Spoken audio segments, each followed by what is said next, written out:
Hey y'all, Jamie here for Dig It Homesteading, and if you're new here, thanks so much for being here, and if you're not, welcome back. And over the next couple weeks I'll be filming some very cheap, quick, and easy weeknight dinner meals for your family. And they're going to be all ground beef, and I am going to be using home canned ground beef, but that does not mean you can't use this yourself, which is some regular store-bought meat. I will tell you about any modifications I make and how to do your from the store ground beef with while I'm doing my quicker version. So let's get into it. Okay, so we are going to try to quickly make a one-pot meal, and it is basically a homemade Hamburger Helper type dish, and it'll be good because I can use up some things that need to be used up. And then I am using canned ground beef.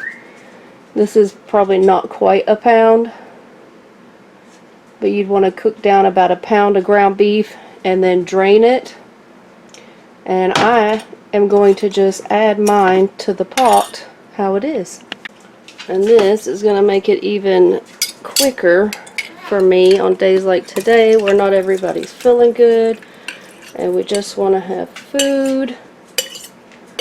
And there is some liquid in there. I'd say probably like half a cup. So I'll account for that when I'm adding my other liquids. So the next couple ingredients, well, a few of these ingredients I might be substituting, but I will tell you what I'm substituting. And these sound kind of weird to be putting in, but you want 1 tablespoon of ketchup. I'm actually going to do 2 because I am going to be doubling an ingredient and I want the sauce to cover all of that. And then 1 teaspoon of Dijon mustard. I don't have Dijon, but I have this garlic aioli mustard that needs to be used up. There's hardly any left. So if I can get it used up in here, then I don't have to have it blocking up my fridge. Okay. Now it says for 1 teaspoon of hot sauce, and that's optional. We do like hot sauce. I just so happen to have Tabasco. I personally don't like Tabasco, but I can't really taste so much right now. So this is more for the other people in the house who do like Tabasco. And then we need 1 teaspoon of garlic powder. And I'm going to do 2 of that as well. And then it calls for onion powder. I don't have onion powder. I'm going to chop up these wild onions and stick them in there. Instead, they're getting dry because I was going to do y'all a video, but I'm going to have to do that when I get a little bit more time. But yeah, we're going to just chop up wherever it's green and the little bulbs and throw that in there instead of our onion powder. And you'd need 1 teaspoon of that onion powder per the recipe. And then I just have some Lowry's seasonal. That calls for seasoned salt. So I'm using this, and you want about half a teaspoon. So I'm going to put about a whole teaspoon. And then it calls for a half a teaspoon salt as well. I am going to hold off on that since we just put all of that in there. And if we need it, we'll add it. And if not, then I don't have to worry about. You want about half a teaspoon of black pepper.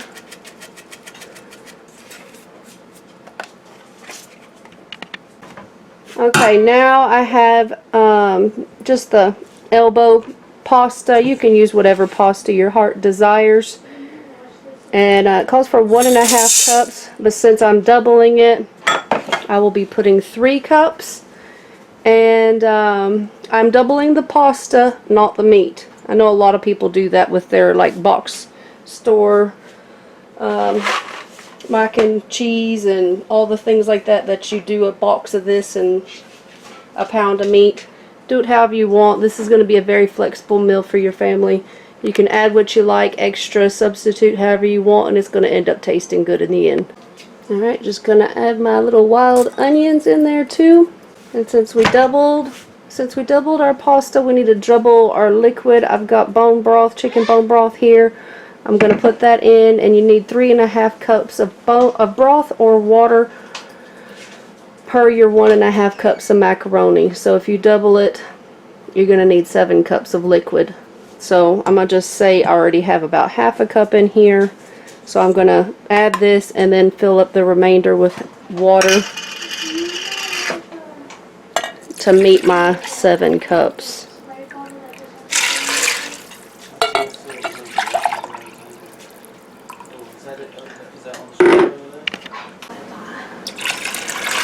And I just top that up to the 2 cups. That's 6 and 7. So we're going to bring this up to a boil, so high heat. We'll put a lid on it so it can come up to a boil quicker. So I gave this a good stir just to make sure all my ingredients are coming together. Going to put my lid on, bring it to a boil. We're going to reduce heat and simmer, I think about 13 minutes. You're going to check your pasta anywhere from 12 to 15, just like your pasta would cook. We're just going to cook the pasta in the pot. And y'all don't be afraid to make adjustments to whatever you like or don't like. If you don't want meat in it, you don't have to have meat. If you want ground beef, do that. If you want grass-fed, whatever, however you want to adjust it. You can play around with the seasonings as well, like the ketchup. Use spicy ketchup. Use different kinds of mustards. Use different seasonings. Anything like that. Just make minor adjustments and you can just customize this to your own household. And I will show you what it looks like in a minute. Alright, once it came to a boil, I took the lid off, stirred it a bit, and reduced the heat to medium-high so it can still boil down and cook our pasta. Alright, hopefully you can see there's still a little bit of liquid in there. I think I did it about 11 minutes. I'm going to give it another minute or so more. Make sure you stir a couple times while your pasta's cooking, because you don't want anything to stick to the bottom of that pot. And I'm going to see. Yeah, our pasta's al dente.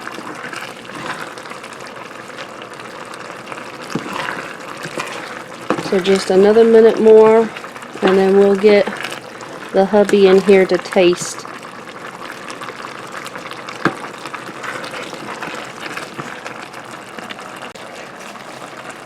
Okay, it calls for 2 cups of shredded cheese. Shredding yourself is best, but I have this that needs to be used up. That's probably almost 2 cups. And you can double that if you want, if you're doubling the pasta like I did. But I'm not. We're just going to call that good. And then I have a teeny tiny bit of this taco blend. So we're going to add them both in there. Give that a stir.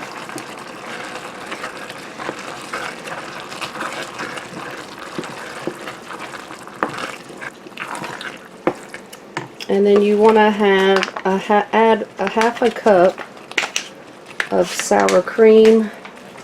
Again, just using what I have, which is this squeezy sour cream. And I think we'll just use the rest of it. I don't usually buy convenience items like this, but I think I'm converted to this squeezy packet. Me and sister really like sour cream, so it's just a nice, fun, easy thing for us to use the sour cream. And then it makes like the pretty dollops on our food, which gives us pleasure. So we'll get that stirred in, and that'll be extra creamy as well.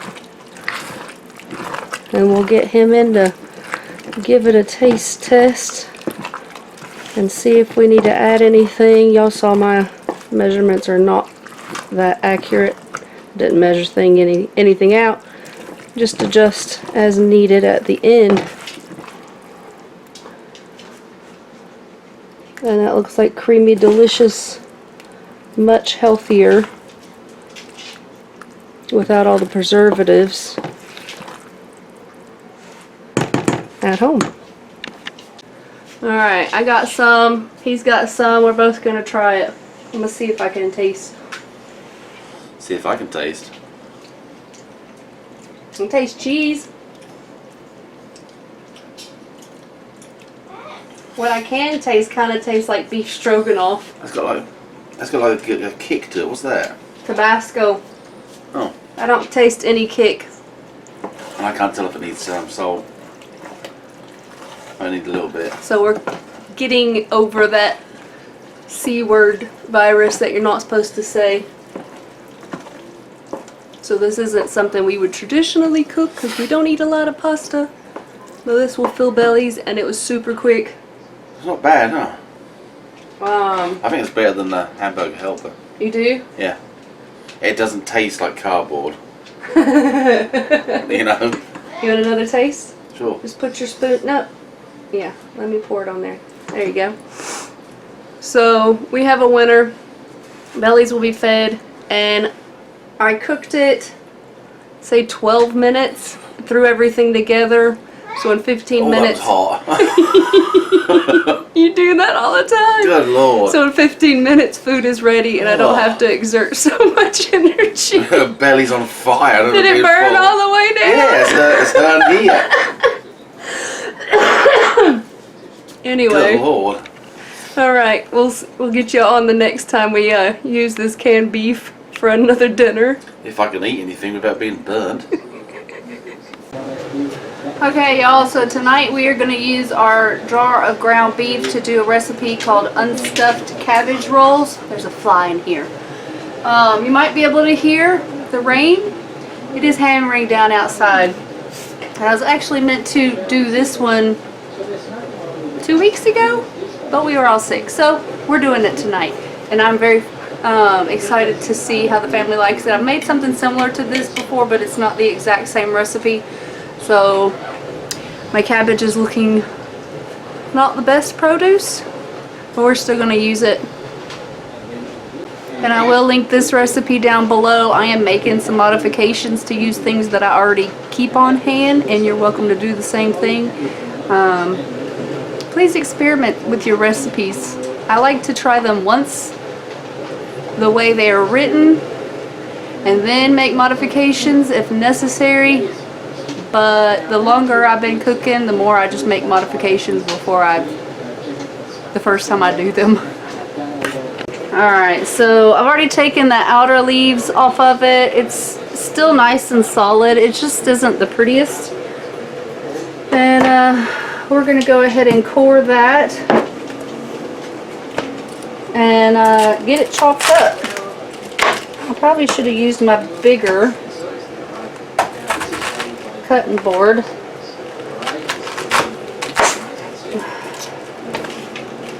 But oh well, we'll make it through.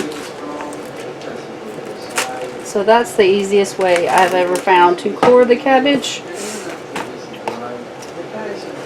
And then just go through and make your chops one way.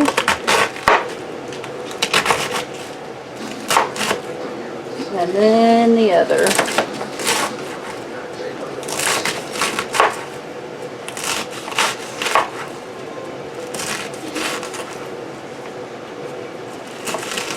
And I will do the same thing for the other side.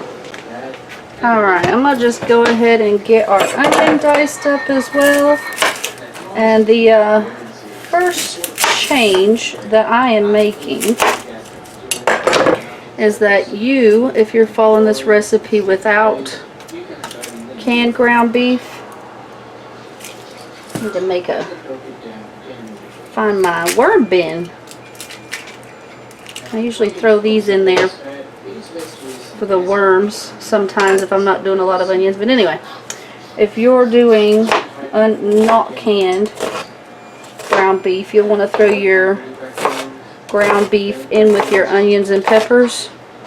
But since my beef is already cooked, we're just going to throw our onions and peppers in the pan together. And that one's looking a little sketchy in some parts. I was absolutely supposed to go through. I like to get a couple of bags of onions when they're on sale and then chop them up and have them already diced up in the freezer so I can use them without having to do this every time, but I'm also behind on that. So hopefully soon I'll be caught up on everything. But anyway. Okay, so we're going to add our onions in there. And I'm going to just add just a little bit of olive oil. And then I have this freezer bag left of all the sweet peppers from the garden last year. So I'm going to just put about 1 pepper's worth. This recipe does call for an orange bell pepper, but I like to use my own. So we're just going to get these heated up and saute them until the onions are translucent. Alright, they're nice and translucent. Some of them are getting a little brown because I didn't stir it for a minute. So we need to add 3 cloves of garlic, and I'm going to take help from the store on that to make this go quick. Alright, we got our garlic stirred in, 3 cloves. Just cooking that for another minute. Alright, we're going to dump in our whole canned ground beef.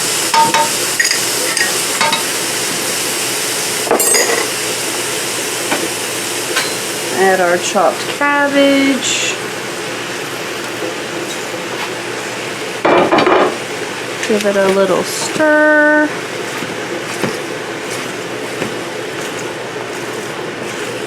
Alright, recipe calls for 1 14-ounce can of fire roasted tomatoes. I never have that on hand. I just substitute for this. It's only a 10-ounce can. And it's Rotel diced tomatoes with green chilies. So it has a little bit more of a heat to it if you don't know about that product. Alright, calls for half a teaspoon of smoked paprika. But I never buy that. Y'all let me know if that's something I should invest in, if it's worth the flavor profile difference. Sorry, I'm still sniffly. And we need half a teaspoon of garlic powder and onion powder. We'll add a little bit more.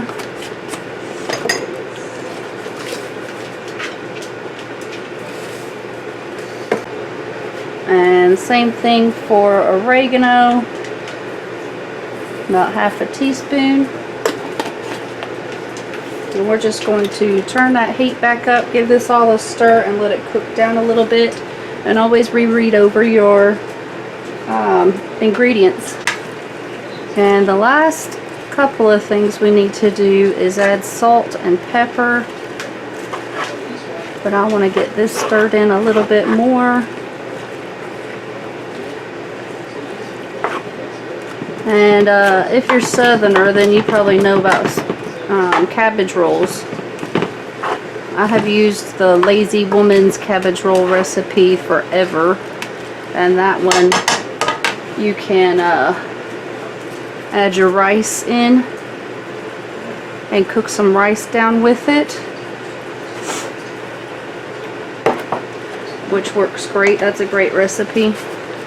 But we have a split family on who eats low carb and who eats carbs. So I wanted to give this recipe a try because I can just make the rice on the side. You could with the other one as well if you just stopped the steps before. But I was hoping that this might be a new favorite, even though it's pretty similar. And then our rice eaters can just have some rice on the side. If you're especially in a rush, you could even do it on some toast or anything like that. Maybe you've seen my minute rice video. If not, I'll link that down below where you can make your own minute rice. But this is coming together. I think it'll be about 15 minutes and dinner will be ready. So that's a win in my book. Alright, so we're just going to cook down this cabbage for a little while. The recipe says 15 to 20 minutes. I always say cook it to your preferred doneness, because we don't like having the cabbage be completely mushy. We like it to have a little bit of a crunch, which also makes this recipe even faster. And we have one more ingredient that my regular go-to recipe does not include. So we'll have to see how that works out,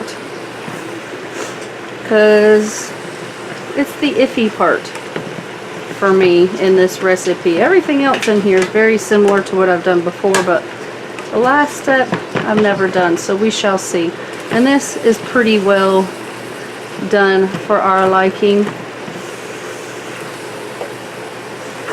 Some crispy, some cooked through is about how we like it. And I just want to mention, in case I didn't, that salt and pepper is to taste. So if you're new to cooking, just start out with a little and add a little bit at a time until you reach the salty and peppery that you're looking for. And we're going to put about 2 cups of this cheese, and it's like a, I think this is just a white cheddar, and I think it calls for a cheddar jack, something along those lines. And we're just going to sprinkle that all over and let it melt, and then we'll give it a taste test.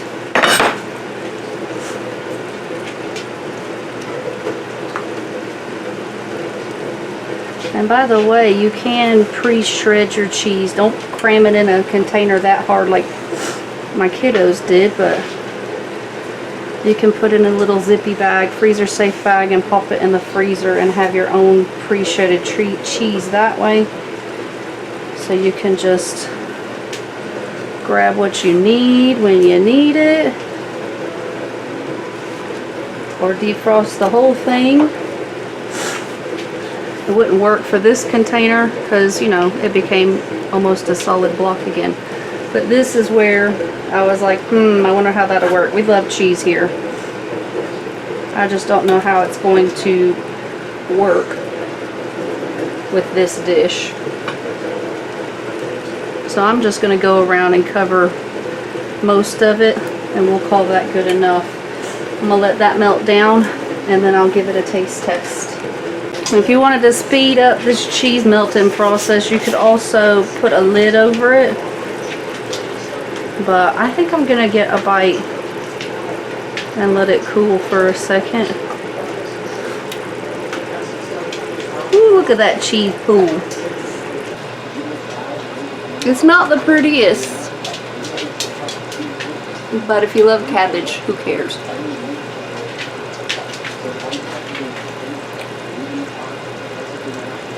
Wow, I'm impressed with that. Can't believe I like the cheese on it. I don't know, I'm weird about combinations of things and just melting cheeses on everything. I'm very picky about my cheese, but I like a lot of cheeses. Does that make any sense? Do you have that problem? It works. And I like the little bite of the Rotel tomato in there. It has a little kick in it, not too spicy, just a little back there. And I think we're gonna call that a win. I will insert here if the family loves it or hates it, and on to the next one. Okay, y'all, so it's another weeknight, and it's time to make another canned ground beef recipe. Tonight we're gonna do a stir-fry type beef and broccoli, and my ground beef's already cooked and ready, so we're gonna start without having to do that. And I've already pre-cut the onions. They were very strong. And I'm going to let you know as I make modifications to this.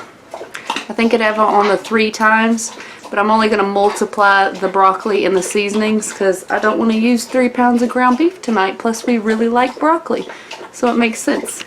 And I will make sure to link this recipe that I'm following down below, and I think this is cool. Everybody who puts out instructions on their websites or blogs needs to do this. So when you're reading the instructions, it actually tells you any ingredients that are used in that step. It gives you the measurements, even in the multiplication of 3, right underneath it for what you are needing to add at that step, which is key, because otherwise we're like scrolling back and forth saying how much of what.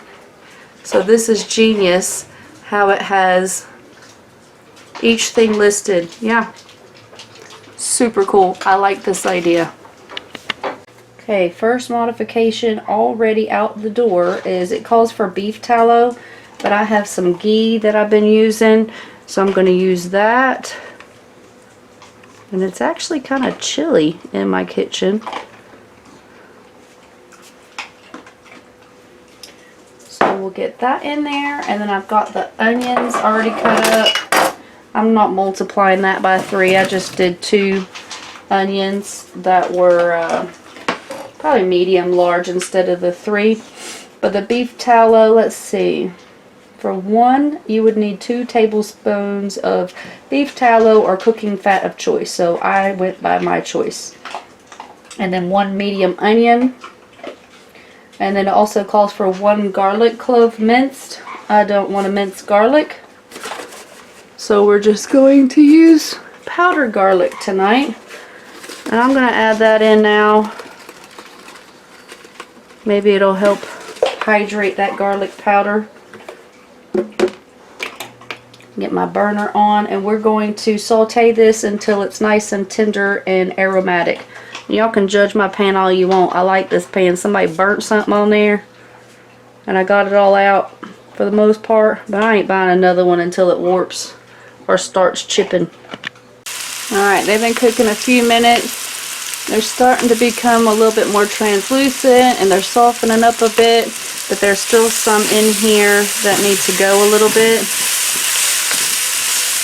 And I'm starting to get a little bit of browning. So I'm going to turn my heat down because we're not trying to brown them. We're just trying to cook them and soften them up. Alright, that's looking good now. So for this next step, you'd need 1.5 cups of broccoli, chopped up finely, it says. But I've got a giant bag of broccoli that we used, and it needs to be used up now. So it probably got some frostbite because it probably had the opening wasn't completely covered, so I want to use that up. And for my amounts, it would be, yeah, see, that one's got a little bit of frostbite. It would be 4.5 cups. I'm not measuring. I haven't measured any of this, but that's what I do. So if you like to measure, go right ahead. And from what I see, it would probably be referring to fresh broccoli. But I almost always have frozen broccoli on hand, so this makes it even more convenient. So I'm going to crank that heat back up and let this cook and warm through. And I did put a lid on it, so that will help cook up a lot quicker, but I will keep stirring every so often. Okay, if you're paying more attention to the recipe than I am, you're supposed to add your ginger, which mine is 1.5 teaspoons. That I need to add.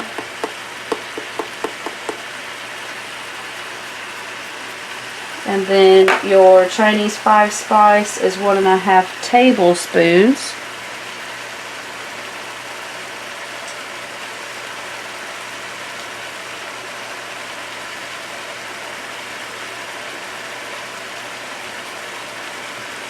And I've had to buy this for this recipe. I've never had it. It smells like anise.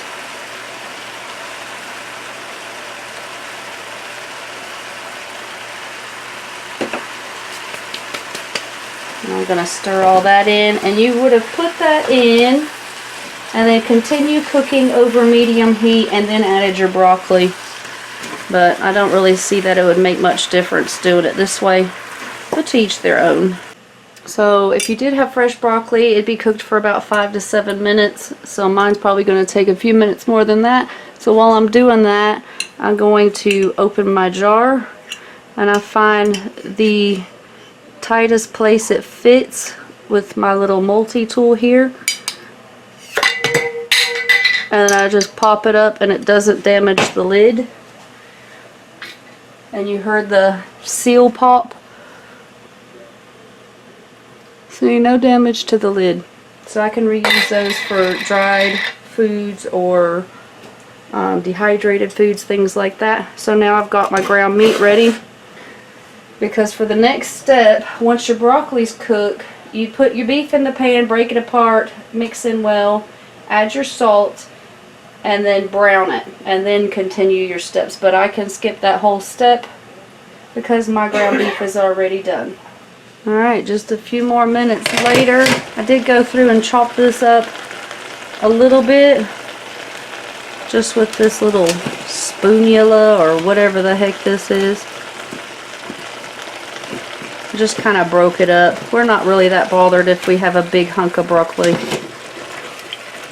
If you like it small or a little bit more manageable for like toddlers or something like that, then go right ahead. Just make sure you defrost your broccoli if you're using the frozen, or at least partially, so you can cut it better.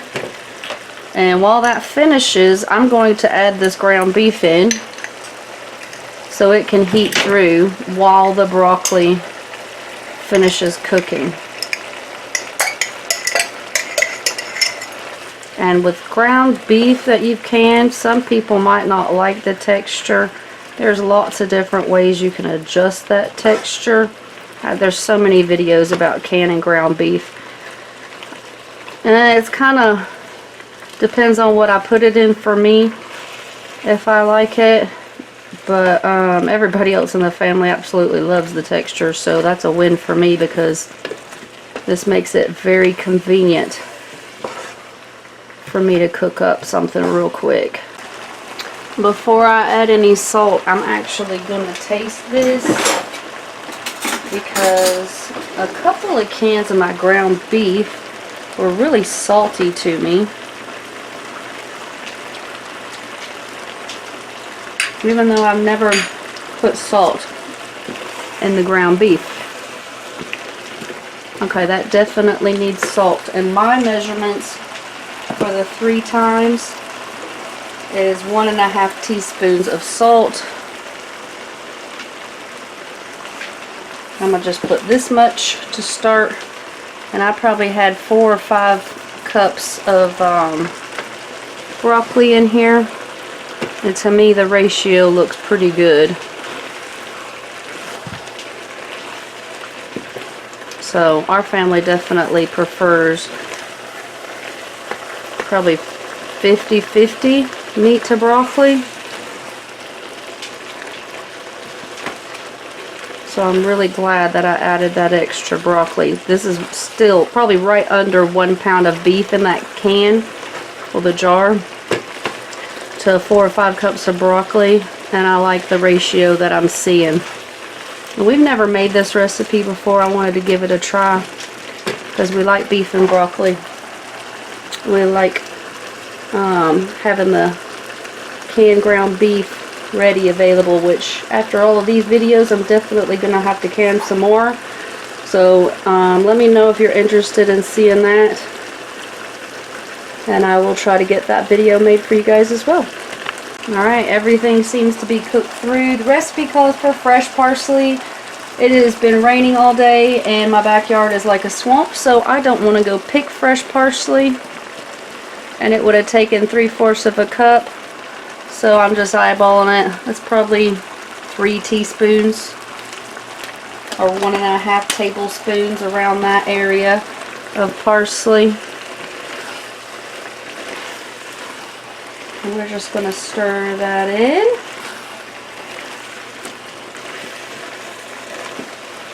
And then you season, you garnish this with sesame seeds.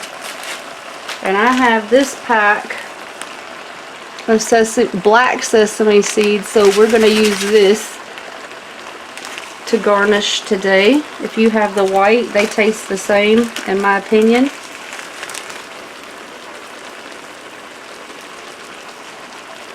And I have turned my heat off, so we're going to get this looking all pretty. And I'll save some on the side in case anybody wants to add some more to their bowl. And if you like, you can add this over rice or noodles, however you want, or just eat it how it is. So now let's do a little taste test and see if our spices and seasoning of salt is good, or if we need to add something else. You could also add like crushed red pepper if you like a bit more of a kick, or drizzle some sriracha over the top of it if you like that. There's lots of ways you can heat this up. Which, knowing me, I'm probably going to put sriracha on mine. I've got a nice bit of broccoli, some ground beef, and an onion.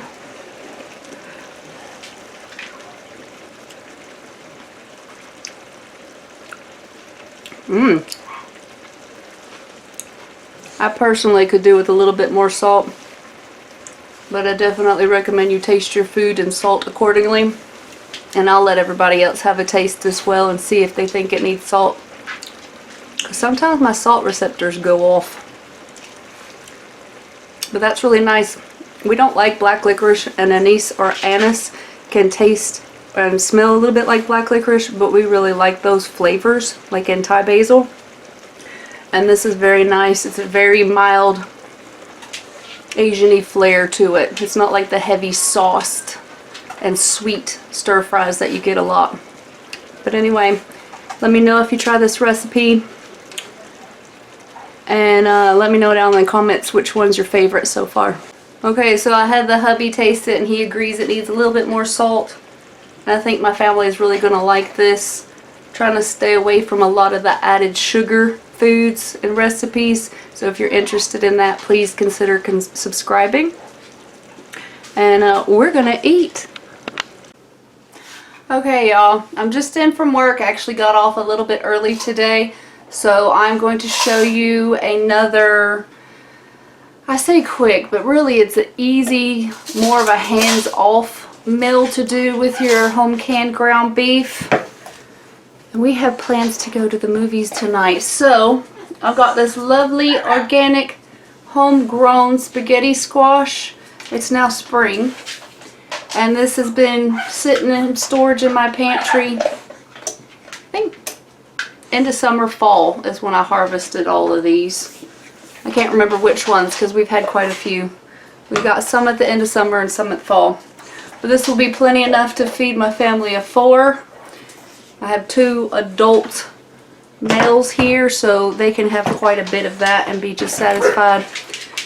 To start, we're going to get that cut up and roasting in the oven, and that is going to be where I can just throw it in the oven, setting a time for probably 30 to 40 minutes, and I do have my oven preheating to 400 degrees Fahrenheit.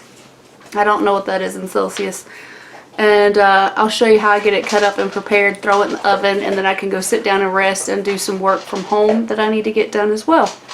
So super easy, super hands-off, and super delicious. And also, this is a lower in carb, so if you're doing low carbs, this is great for that. And even my ones that aren't eating low carbs still love this dinner.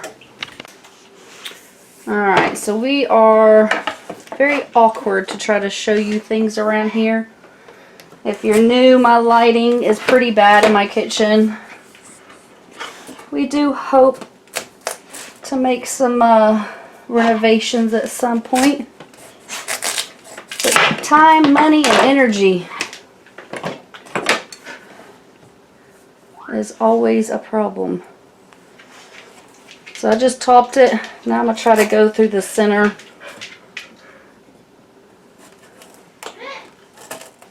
As straight as I can. I know it's not going to be perfect. I usually get my son or my husband to cut these because I don't like fooling with them, but it is doable. So it's cut around, starting to split that way.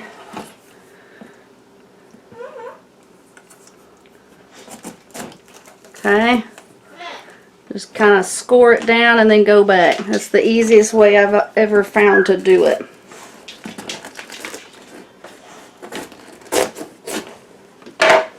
Definitely will get a little bicep. And look, some of the seeds have started to germinate, so we will not be using these to make like pumpkin seed type things. And I'm going to just get a spoon. You can use lots of different things. And I'm going to just get this cleaned out real good.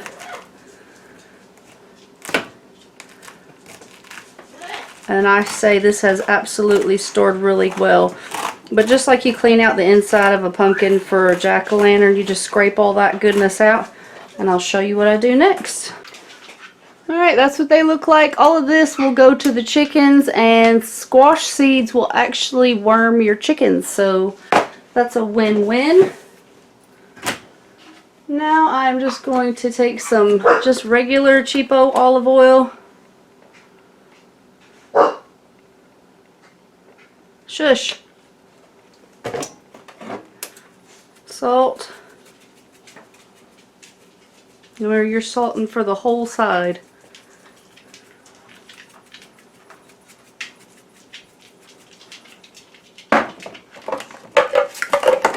Ground black pepper.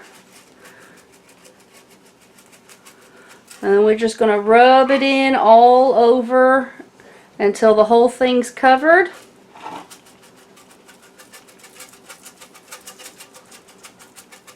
I'm trying to hurry. I can hear my husband telling me my dogs are going to start barking like crazy. So I'm going to just rub this and get it all over. And then I'm going to place it cut side down on the baking sheet. And then I'm going to roast these at 400 for 30 to 40 minutes. So I either have those hands-free time to sit down and relax, or to go take care of a couple other things. And I'll get these cooked up, and we'll probably finish the rest after we get back from the movies.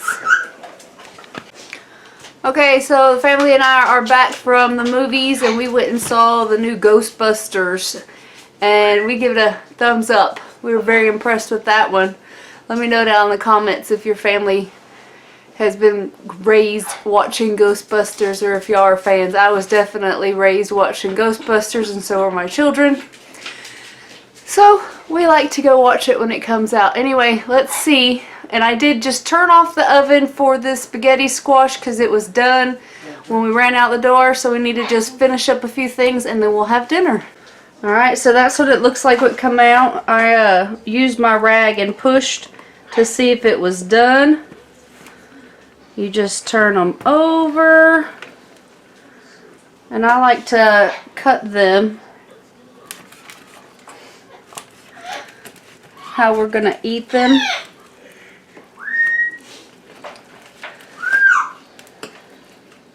And that oven turned off has actually kept this nice and warm. And that one's just going to peel right off the skin, which is fine as well. But then you just take a fork and go like that, and it makes it like little noodles, just like that. Alright, so let's make the sauce real quick. And also, if you're not low carb or keto or whatever, you can make yourself some garlic bread or a side salad. Anything like that would be great. I still haven't made my own tomato sauce, so if y'all have home canned tomato sauce recipes, let me know what they are down in the comments. So I'm just going to use this. Add a little splash of water, shake it all around, get all the rest of that in there. Use my butter knife, pop that open. And then we'll just get that in there as well and let that heat through. And then we'll spoon that over our spaghetti squash, and we will have spaghetti ready really quick. And I didn't have to stand in here and do anything except prep the spaghetti squash and get this warmed through. And I'll show you what it looks like, and we'll give it a taste test in just a minute. Okay, so I got this piece all scraped up with the fork. Y'all. Are you done?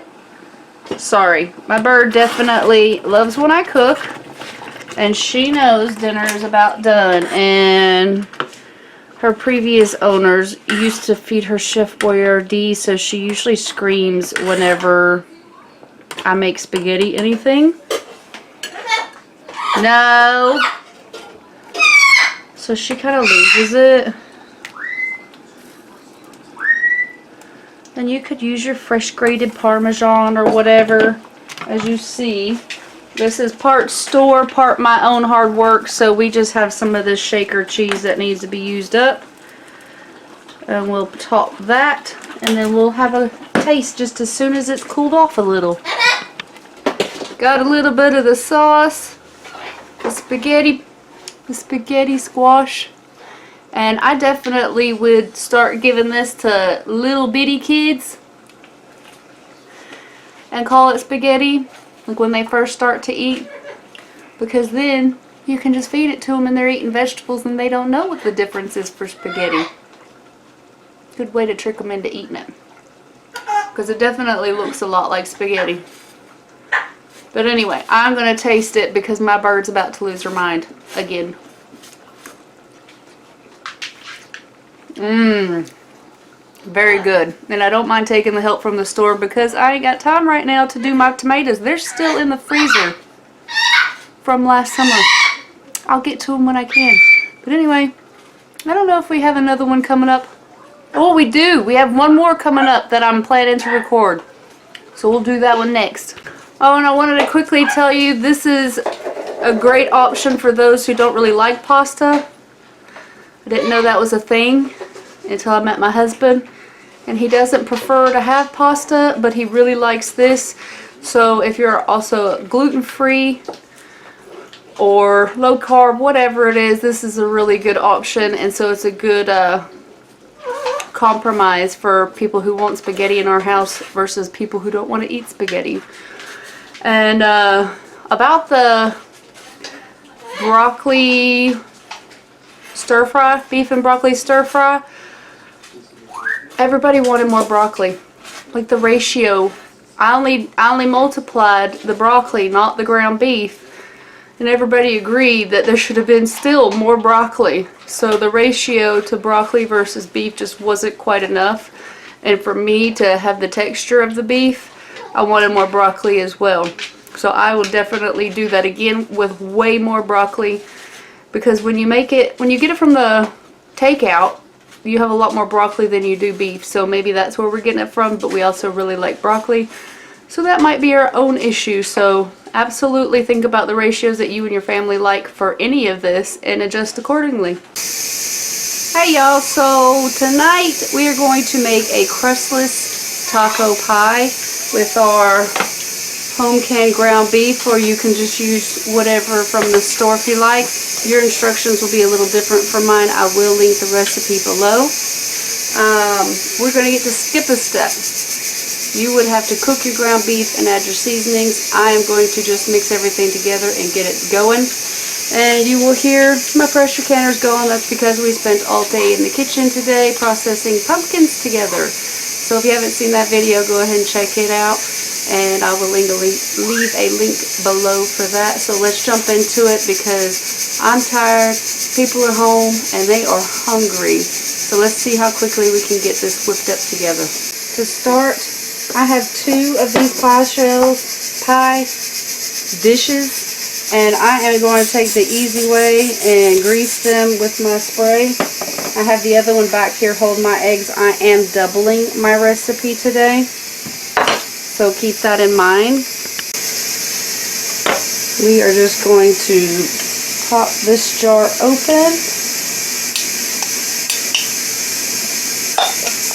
That's what you want to hear. And we're going to get our ground beef out.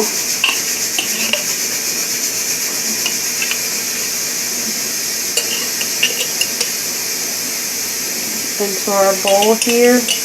It calls for 3 teaspoons or 3 tablespoons of taco meat. I'm just going to eyeball it for what looks right. And we're just going to stir this together to combine it. So it tells me, like, if you're cooking from raw, that you're going to cook it in the pan and then add the taco seasoning and then stir it, and then we're all just going to add it in to the pie dish. And I've never made this one before. We've had taco pies growing up, but never this recipe. So this is going to be one that's lower in carb. You could make your, if you have pie dough in the freezer, I like to have pie dough made ahead if I'm making an actual pie. But you could throw that in there, par bake it, and then put your recipe together as well. If you're not, or if you or your family do not eat a lower carb diet most of the time, that would be delicious. We're just going to use the same bowl because I have made enough dishes to last a long while today. And we're going to put all 4 eggs in here.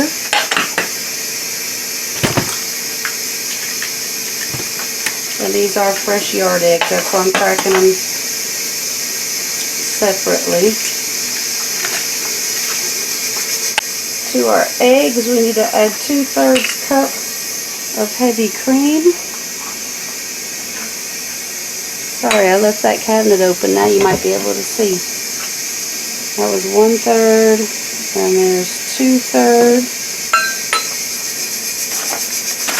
And we are going to mix those together before we add our next ingredients. I guess we're using the same little knife.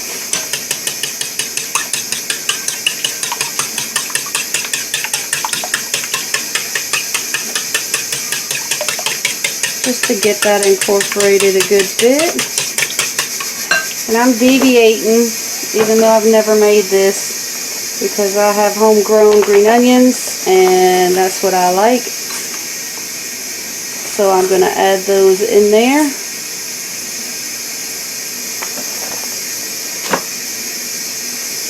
And we need to add 1 cup of shredded cheese. I'm using mozzarella, and this is pre-shredded. Although I do not think this is going to be enough to double. We do have a block that somebody will come and grate for me soon. There's our 1 cup. And we need some chunky salsa. And I only have home canned salsa verde, so we just picked up this jar. We'll add all of that in there and give it a nice stir.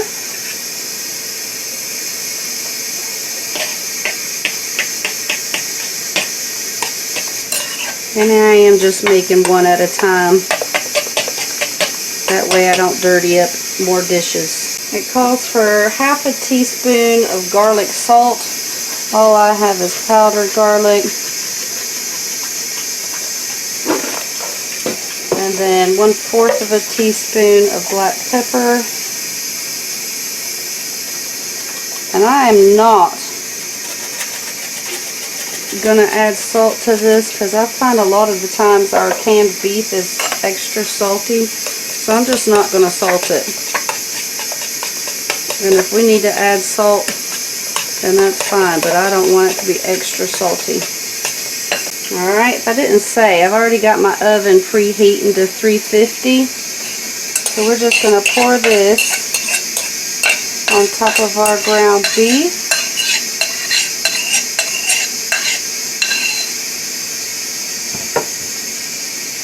This is definitely quick. I mean, this has been like 5 minutes. And then we're going to top with an additional, the additional 1/4 cup of cheese.